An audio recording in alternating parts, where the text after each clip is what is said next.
수지는 그날 밤 베란다 커튼 사이로 본 것을 평생 잊을 수 없었다. 시어머니가 운전기사 태준의 허리를 껴안고 있었다. 달빛 아래 두 사람의 그림자가 하나로 겹쳐지고 윤희의 손이 태준의 뒷목을 쓰다듬었다. 수진의 가슴이 얼음장처럼 차가워졌다. 이 집에 시집 온 지 3년째였다. 남편 민수는 사업 때문에 한 달의 절반도 집에 없었다. 넓은 저택엔 언제나 시어머니 윤희와 수진 그리고 30대 초반의 운전기사 태준만 남아 있었다. 윤희는 60을 넘겼지만 철저한 피부관리와 운동으로 40대처럼 보였다. 명품 옷을 걸치고 진한 향수를 뿌린 그녀는 며느리보다 훨씬 화려했다. 수지는 속으로 생각했다. 이게 정말 현실인가? 저 사람이 내 시어머니가 맞나? 일주일 전 저녁 식사 자리에서 윤희는 태준의 손등을 쓰다듬으며 말했다. 태준 씨 덕분에 이 집이 살맛나요. 역시 집엔 남자 냄새가 있어야 해. 그때 수지는 뭔가 이상하다고 느꼈다. 태준은 고개를 숙이며 어색하게 웃었다. 그리고 오늘 밤 수지는 모든 걸 목격했다. 베란다에서 담배를 피우던 윤희가 태준을 불렀고 둘은 정원 구석으로 사라졌다. 수지는 2층 창문에서 그 장면을 내려다봤다. 키스하는 두 사람. 윤희의 하얀 손이 태준의 어깨를 감쌌다. 수지는 방으로 돌아와 침대에 주저앉았다. 손이 떨렸다. 남편에게 말해야 하나. 하지만 증거가 없었다. 그리고 윤희는 이 집안의 실세였다. 남편 민수도 어머니 눈치를 봤다. 수지는 그저 며느리일 뿐이었다. 다음 날 아침 윤희는 아무 일도 없었다는 듯 차가운 목소리로 말했다. 수진아, 이번 달 생활비 좀 줄였어. 요새 경기가 안 좋아서. 알아서 써. 수지는 고개를 끄덕이며 대답했다. 네, 어머님. 속으로는 분노가 끓어올랐다. 저 여자가 지금 나를 무시하는 거구나. 그날 저녁 태준이 수진의 방문을 조심스럽게 두드렸다. 부인, 잠깐 말씀 좀 드려도 될까요? 수진은 문을 열었다. 태준의 얼굴은 창백했다. 제가 죄송합니다. 하지만 회장님께서 시키신 거예요. 부인께서 저를 유혹한다고 오해하시라고 말이죠. 수지는 그제야 깨달았다. 시어머니가 나를 쫓아내려는 거구나. 며느리를 집에서 내보내려고 함정을 파는 중이었다. 수지는 냉정하게 말했다. 알겠어요. 태준 씨도 힘드시겠네요. 태준은 고개를 숙였다. 정말 죄송합니다. 문을 닫은 수지는 거울 앞에 섰다. 자신의 눈빛이 달라져 있었다. 좋아, 그럼 나도 게임을 시작하자. 이대로 당하고만 있을 순 없어. 사흘 후 수지는 계획을 실행에 옮겼다. 밤 11시, 일부러 부엌으로 내려갔다. 태준이 라면을 끓여 먹고 있었다. 그는 수진을 보고 깜짝 놀라 일어섰다. 부인, 이 시간에 웬일이세요? 수진은 천천히 다가가 그의 맞은편에 앉았다. 태준 씨, 그날 제가 본 건 말이에요. 제 비밀로 할게요. 대신 저 좀 도와주세요. 태준은 당황한 표정으로 물었다. 무슨 말씀이신지 모르겠습니다만. 수지는 조용히 말했다. 어머님이 저를 쫓아내려 하잖아요. 그런데 전 갈 곳이 없어요. 친정도 없고 남편은 어머니 편이고. 그러니까 태준 씨가 제 편이 되어주세요. 태준은 난처한 얼굴로 고개를 저었다. 부인, 저는 그저 운전기사일 뿐입니다. 제가 뭘 도와드릴 수 있겠습니까? 수지는 그의 손을 잡았다. 태준이 움찔했다. 이렇게요. 어머님께 보여주는 거예요. 그럼 어머님이 신경 쓰실 거예요. 태준은 손을 빼려 했지만 수지는 놓지 않았다. 이게 정말 내가 할 짓인가? 하지만 살기 위해선 어쩔 수 없어. 그날 밤 이후 수진과 태준은 자주 마주쳤다. 수진은 일부러 태준이 있는 시간에 부엌에 내려갔고 정원을 산책할 때도 태준을 불렀다. 태준은 처음엔 거부했지만 점점 수진에게 마음이 기울었다. 한 달쯤 지났을 때 태준이 말했다. 부인, 저는 부인을 정말 존경합니다. 하지만 이러시면 안 됩니다. 회장님께서 알면 저희 둘 다 끝입니다. 수지는 그의 말을 끊었다. 알게 하는 게 목적이에요. 전 이 집에 남아야 해요. 어떻게든. 어느 새벽 수지는 태준과 함께 정원 벤치에 앉아 있었다. 태준이 조심스럽게 물었다. 부인은 정말 행복하십니까? 이 집에서. 수지는 쓰게 웃었다. 행복이 뭔지 잊은 지 오래예요. 태준은 수진의 어깨에 손을 얹었다. 그리고 천천히 그녀를 끌어안았다. 수진도 태준의 품에 몸을 맡겼다. 그때 느꼈다. 이건 사랑이 아니라 외로움이구나. 서로의 상처를 확인하는 위로일 뿐이야. 하지만 그날 밤 둘은 선을 넘었다. 태준의 방에서 수지는 그와 하룻밤을 보냈다. 죄책감보다는 복수의 쾌감이 컸다. 시어머니처럼 나도 금기를 넘었다는 안도감. 다음 날 아침 수지는 거울을 보며 속으로 중얼거렸다. 이제 시작이야. 이 집에서 살아남으려면 더 강해져야 해. 하지만 그녀는 몰랐다. 윤희가 이미 모든 걸 알고 있었다는 것을. 그리고 더 큰 함정이 기다리고 있다는 것을. 윤희는 눈치챘다. 며느리의 표정이 달라진 것을. 어느 날 아침 식사 자리에서 윤희가 말했다. 수진아, 요새 얼굴이 좋아 보이네. 무슨 좋은 일 있어? 목소리엔 차가운 가시가 돋쳐 있었다. 수지는 태연하게 대답했다. 그냥 잠을 잘 잤나 봐요, 어머님. 윤희는 수진을 빤히 쳐다봤다. 그 시선이 수진의 등골을 타고 차갑게 내려왔다. 그날 밤 수진의 휴대폰으로 사진 한 장이 도착했다. 열어보니 가슴이 철렁 내려앉았다. 자신과 태준이 침대에 누워있는 모습이었다. 언제 찍은 건지 각도로 봐선 천장에 몰래 카메라가 설치되어 있었던 것 같았다.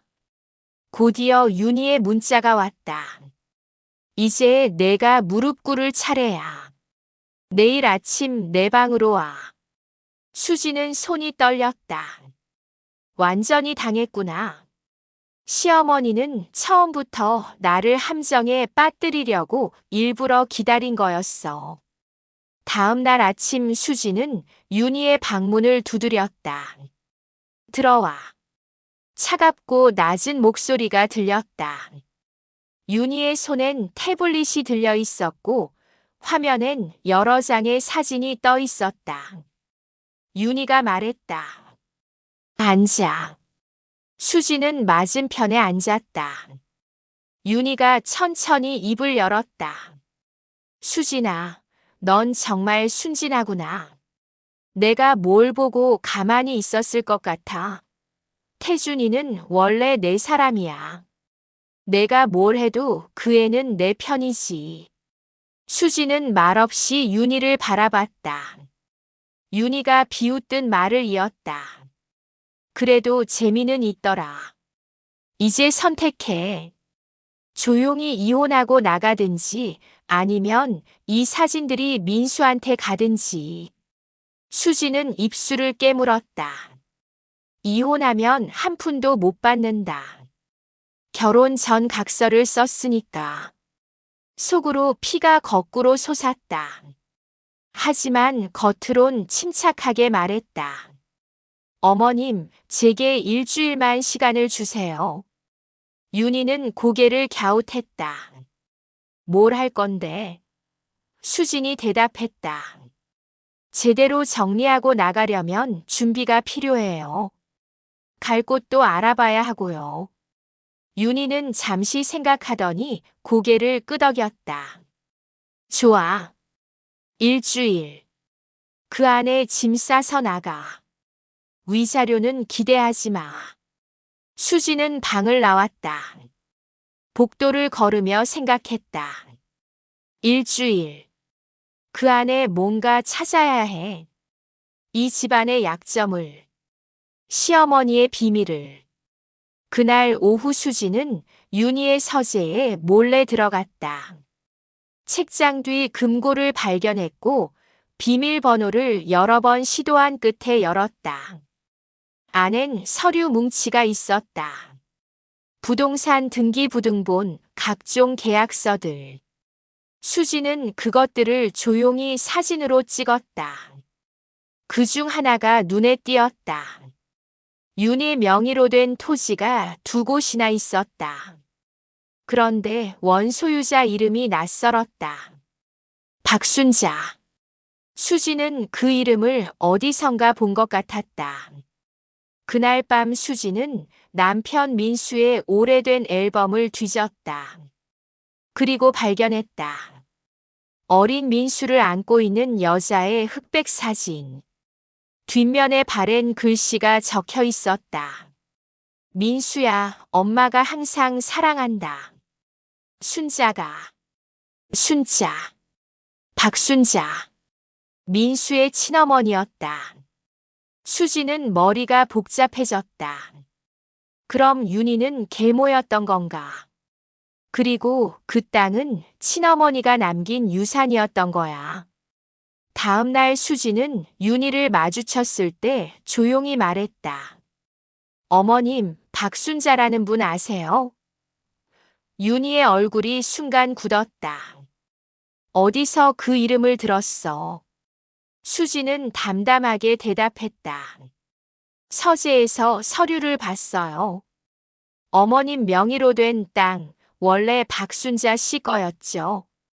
윤희는 차를 내려놓으며 긴 한숨을 쉬었다.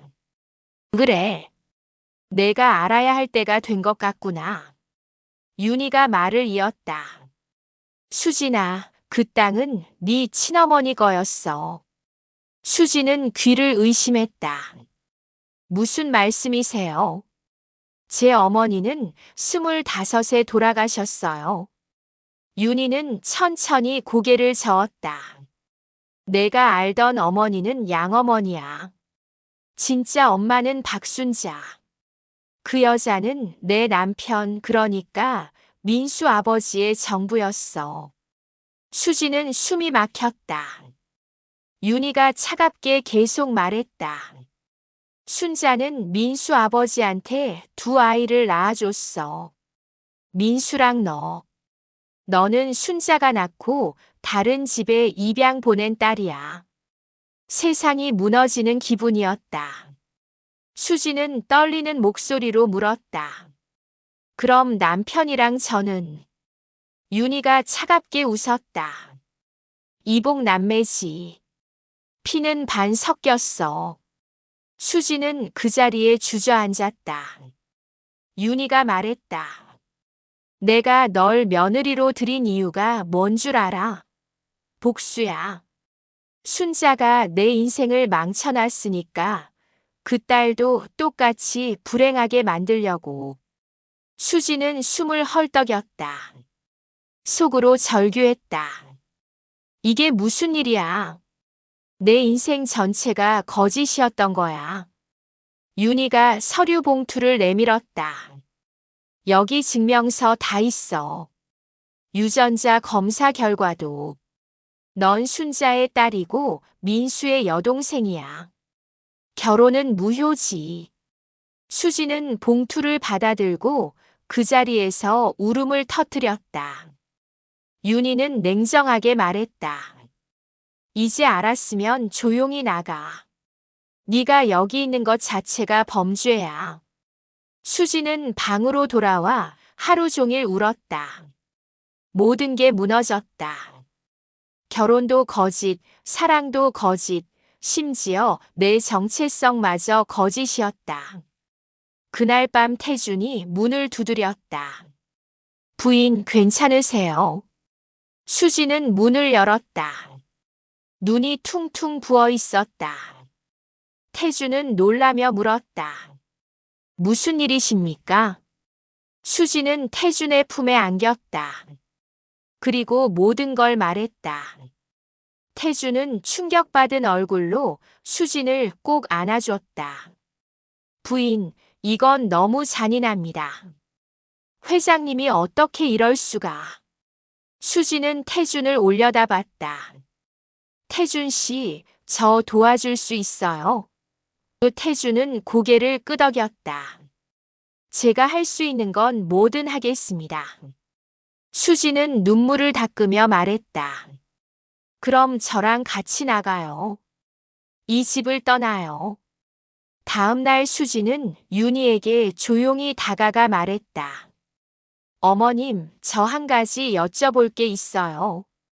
어머님 명의로 된 땅 말고도 다른 재산이 더 있나요? 윤희가 눈을 가늘게 뜨며 물었다. 왜 그걸 물어? 수진이 침착하게 대답했다.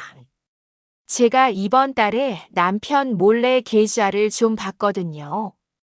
어머님 이름으로 된 땅이 생각보다 많더라고요. 그것도 전부 박순자 씨 명의였던 거. 윤희의 얼굴이 하얗게 질렸다. 수진이 말을 이었다. 그 땅들을 어떻게 어머님 이름으로 옮기셨어요? 법적으로 문제 없으신 거죠? 윤희는 입술을 꽉 깨물었다. 너 지금 날 협박하는 거야? 수지는 고개를 저었다. 아니요. 그냥 궁금해서요. 만약 민수 오빠가 알면 어떻게 생각하실까 싶어서. 윤희는 수진의 팔을 붙잡았다. 수진아, 그 말 민수한테 하지 마. 제발. 수진은 윤희의 손을 뿌리쳤다. 저도 조건이 있어요. 저 조용히 나갈 테니까 위자료 3억 주세요. 그럼 입 다물고 살게요. 윤희는 분노로 떨었다. 3억? 내가 미쳤어. 수진이 차갑게 웃었다. 그 땅 팔면 10억은 되죠. 3억이면 싼 거예요. 그날 밤 윤희는 수진을 다시 불렀다. 좋아. 3억 줄게. 대신 내일 당장 나가. 수진은 고개를 끄덕였다. 감사합니다, 어머님. 하지만 속으로 생각했다. 이제 시작이야. 난 그냥 나가지 않아. 방으로 돌아온 수진은 태준에게 전화했다. 태준 씨, 내일 밤 준비하세요. 우리 떠나요. 태준이 물었다. 정말 괜찮으시겠습니까? 수진이 대답했다. 이제 두렵지 않아요. 난 살아남을 거예요. 하지만 윤희는 이미 다른 계획을 세우고 있었다. 수진을 그냥 보내줄 생각이 없었다. 그날 밤 윤희는 서랍에서 권총을 꺼냈다. 남편이 남긴 유품이었다. 속으로 중얼거렸다. 순자의 딸도 순자처럼 보내줘야지. 다음 날 저녁 수지는 짐을 쌌다. 많지 않았다. 옷가방 하나와 서류 가방. 그 안엔 윤희의 비리를 증명할 서류들이 들어 있었다. 수지는 마지막으로 저택을 둘러봤다. 단 한순간도 행복하지 않았던 감옥. 속으로 생각했다. 이제 자유야. 드디어 이 지옥에서 벗어나는 거야. 수진이 현관으로 나가려는데 윤희가 나타났다. 어디가? 손엔 검은색 권총이 들려 있었다. 수진은 숨이 멎었다. 어머님, 그게 뭐예요? 윤희가 차갑게 웃었다. 너 정말 내가 그냥 보내줄 줄 알았어? 순자처럼 너도 사라져야 해. 이 집안의 비밀을 아는 사람은 없어야 하니까. 수지는 뒤로 물러섰다. 어머님, 진정하세요. 전 아무 말 안 할게요. 윤희가 총을 겨누며 말했다. 그 말을 믿을 것 같아. 넌 순자의 딸이야. 그 여자도 날 배신했어. 그때 태준이 뛰어들어왔다. 회장님, 그러시면 안 됩니다. 또 태준이 윤희와 수진 사이를 막아섰다. 윤희가 소리쳤다. 태준아, 비켜. 이 여자 때문에 다 망가져. 태준이 말했다.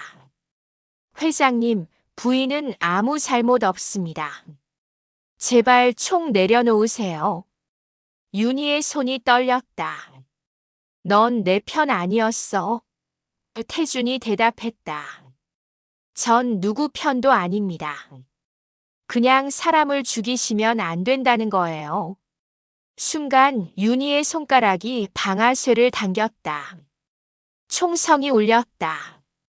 태준이 수진을 밀어내며 총알을 막았다.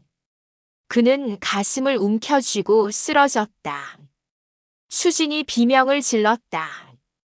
태준 씨. 윤희는 멍하니 서 있었다. 내가 뭘 한 거지? 수진은 태준을 안고 울었다. 피가 손에 묻었다.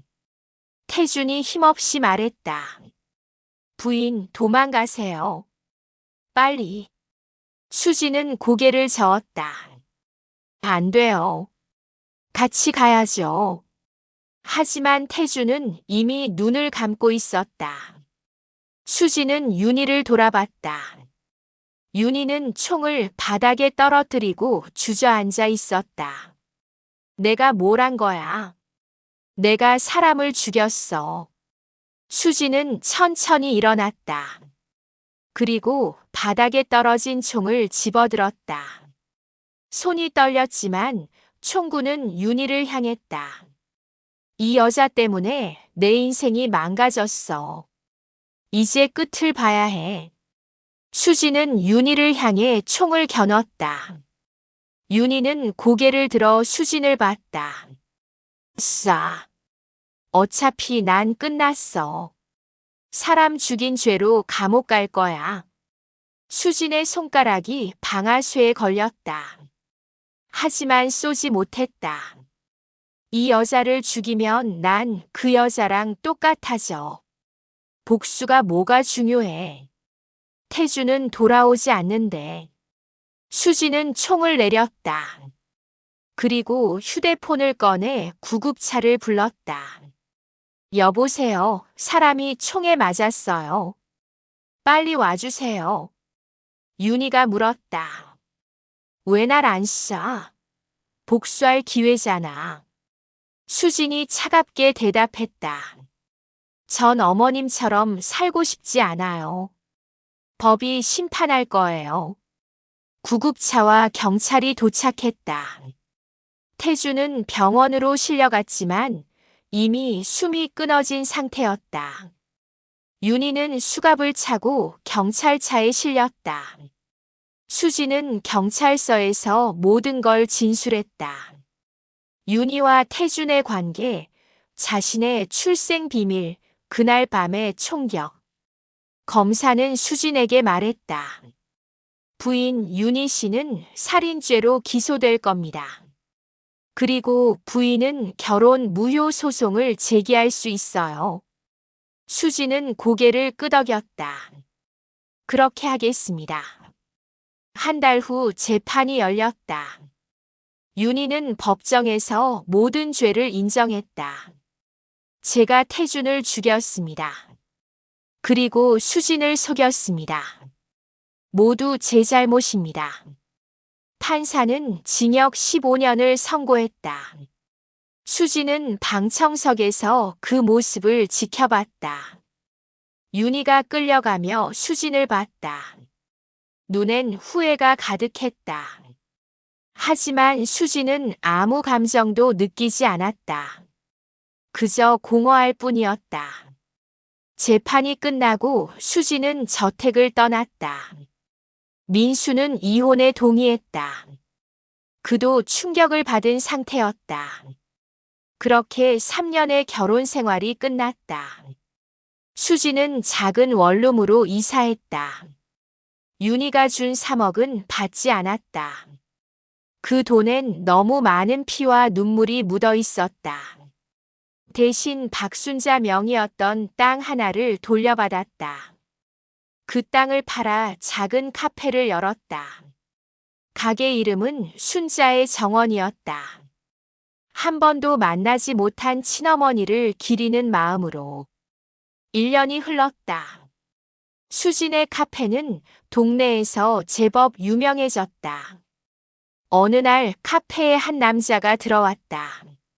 40대 중반쯤 되어 보이는 차분한 인상의 남자였다. 아메리카노 한 잔 주세요. 수진은 커피를 내려주며 물었다. 처음 오시는 것 같은데 어떻게 오셨어요? 남자가 미소 지었다. 지나가다 간판이 예뻐서요. 순자의 정원. 좋은 이름이네요. 수진도 미소 지었다. 제 어머니 이름이에요. 그날 이후 그 남자는 자주 카페를 찾았다. 이름은 강민재였다. 출판사를 운영하는 사람이었다. 한 달쯤 지났을 때 민재가 물었다. 사장님, 혹시 저랑 저녁 식사 하실래요? 수지는 잠시 망설였다. 하지만 고개를 끄덕였다. 좋아요. 둘은 조용한 레스토랑에서 저녁을 먹었다. 민재가 말했다. 사실 전 사장님 사연을 알아요. 뉴스에 났었거든요. 수지는 놀랐다.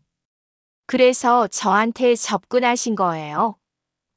민재가 고개를 저었다. 아니요. 그냥 사장님이 좋아서요. 힘든 일을 겪고도 다시 일어선 모습이 멋있어 보였어요. 수지는 민재를 바라봤다.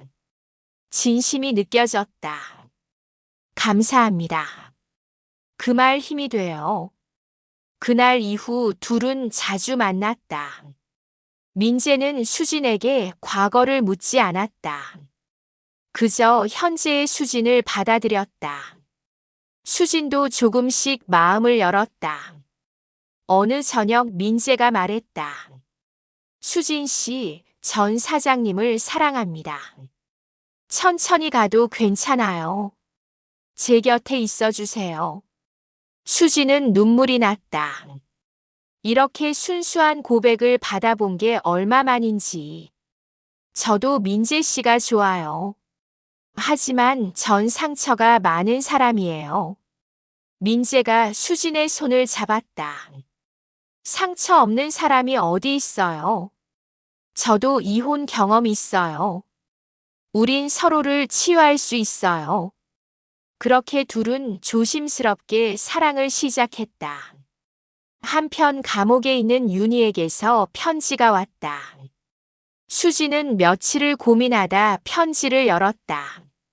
수진아, 내가 너한테 용서를 구할 자격은 없어. 하지만 한 가지만 알아줬으면 해. 난 정말 외로웠어. 남편은 순자만 사랑했고 아들은 나를 무서워했고, 태준이는 유일하게 내 말을 들어주는 사람이었어. 그게 사랑인 줄 알았는데 그냥 집착이었구나. 넌 나처럼 살지 마. 진짜 사랑을 찾아. 윤희가. 수지는 편지를 접었다. 그리고 조용히 중얼거렸다. 어머님도 불쌍한 사람이었네요. 하지만 전 어머님을 용서할 순 없어요. 대신 잊을게요. 2년이 더 흘렀다. 수진과 민재는 결혼했다. 조촐한 시기였다. 하객은 카페 단골 손님들과 민재의 가족뿐이었다. 수지는 웨딩드레스를 입고 거울을 봤다. 예전의 화려한 결혼식과는 달랐다. 하지만 이번엔 진심으로 행복했다. 민재가 뒤에서 수진을 안았다. 드디어 평화를 찾은 것 같아. 이제 과거는 정말로 끝난 거야. 하지만 어느 날 뉴스에서 충격적인 소식이 나왔다. 재벌가 살인 사건의 윤희 씨 교도소에서 사망. 자살로 추정. 수지는 TV 앞에 멍하니 앉아 있었다. 민재가 옆에 앉으며 물었다. 괜찮아요? 수지는 고개를 끄덕였다. 네, 괜찮아요. 그분도 이제 편히 쉬시겠죠. 하지만 가슴 한구석이 먹먹했다. 윤희도 결국 피해자였다. 사랑받지 못한 여자. 복수의 인생을 바친 불쌍한 사람. 장례식엔 아무도 오지 않았다. 수진과 민수만 참석했다. 장례식이 끝나고 수지는 태준의 묘소를 찾았다. 3년 만이었다. 태준 씨, 잘 지내고 있어요? 저는 이제 행복해요. 좋은 사람 만났어요. 태준 씨가 목숨 걸고 지켜준 인생, 잘 살고 있어요. 바람이 불어왔다. 마치 태준이 대답하는 것 같았다. 수지는 꽃을 놓고 일어났다. 한 달 후 수지는 임신 사실을 알게 됐다. 민재는 기뻐하며 수진을 안았다. 우리 아기가 생겼어요. 수진도 눈물을 흘렸다. 행복의 눈물이었다. 새 생명이 오는구나. 이 아이에겐 사랑만 줄 거야. 미움도 복수도 없는 깨끗한 사랑을. 그날 밤 수지는 배를 쓰다듬으며 말했다. 아가야, 엄마가 너한테 해줄 이야기가 많아. 할머니 순자 이야기, 태준 아저씨 이야기. 그리고 엄마가 어떻게 다시 일어섰는지. 넌 강하게 자라야 해. 하지만 따뜻한 사람이 되렴. 민재가 옆에서 수진의 손을 잡았다.